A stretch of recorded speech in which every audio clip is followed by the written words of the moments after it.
Roberto De Zerbi's future? Lots of reports in the papers today that the idea of him going to Liverpool is certainly not on the cards anymore. Who would be the ideal candidate for Liverpool?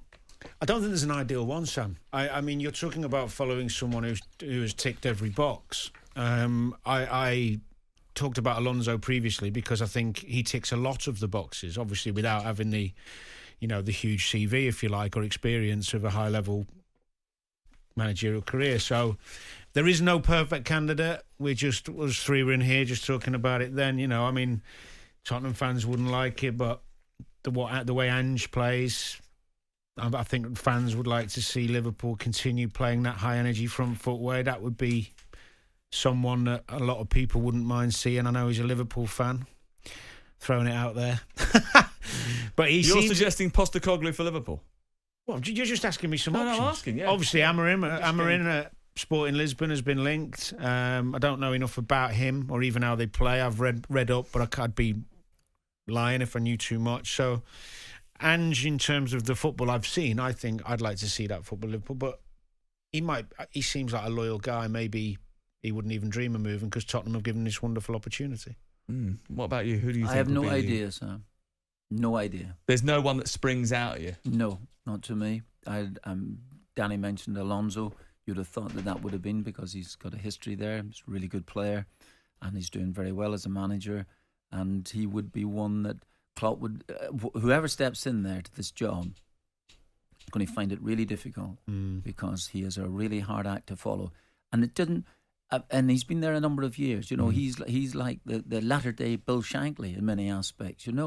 Rebuilding a football club, going, and what he has done has been superb, absolutely superb. Well, what was very fascinating, and when speaking to Paul Barber, was the idea that they have to try and sort of manage the expectations of Roberto De Zerbi. He does push the envelope as a manager. What's it like in those circumstances where you're asking for more? You always want more. You're pressing. How far can you go? Well, it's getting back to the expectation, which I mentioned or asked him about. It's all very well what the board, and they're obviously in control about this here, but the fans are looking. The fans are looking for something.